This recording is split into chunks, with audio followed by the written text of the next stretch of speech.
Okay, so we're here today because this deck is going to come off, and I thought it was a really good opportunity to start to show some signs that you can look for on your deck that'll give you an indication of whether the deck should be replaced or not. And so let's just take a walk around and I'll show you some things to look for. Okay, so as far as whether it needs replaced or not, this deck you can see has sloped on a bit of an angle. That doesn't necessarily mean the deck needs to be replaced, but there are some things that you should have added during the build that would allow for some adjustment to level this deck. So at the bottom of the 4x4, there currently is no adjustment there. In our area or in our region, having some adjustability is really important. The other thing that's very important to have is your post should never sit directly on the concrete.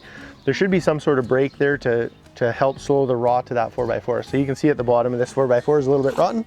So that could have been prevented with some brackets. And then when we crawl under the deck, there's a couple things you can look for in here. Probably one of the very first indications you'll see is there'll be some rot along the top of the joist.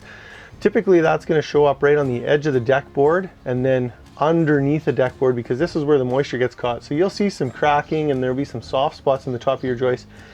If you have any of that happening, it's likely that the majority of your joists are rotten and you'll need to replace it. Something else to look for is on the top of the beam, right along kind of this top edge, you'll start to see some hairline cracks. Those cracks are the wood softening and rotting.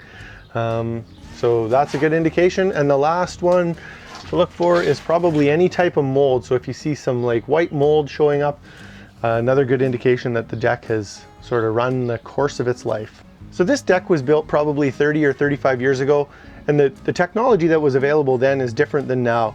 So I don't want to walk under a deck and just start to critique and say that all builders are bad and they didn't do it properly. What they had for knowledge and skills and tools back then was different than what we have now.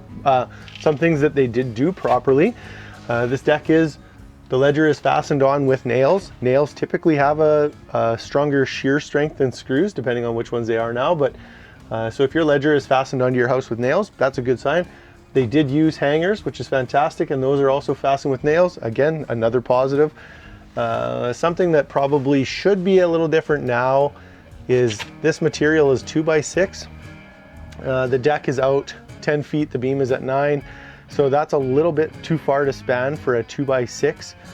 Granted, the wood now is a lot less dense than the wood then, so probably a fir 2x6 30 years ago is as strong as a spruce 2x4 or 2x8 now, 2x8 now. So that was done properly. There's a good connection where the joists meet the beam. They have 2 nails on one side, 1 nail on the other. We do have some lateral blocking across, or some lateral stabilizing across here. So lots of things were done properly on this. It's old, it's worn out now.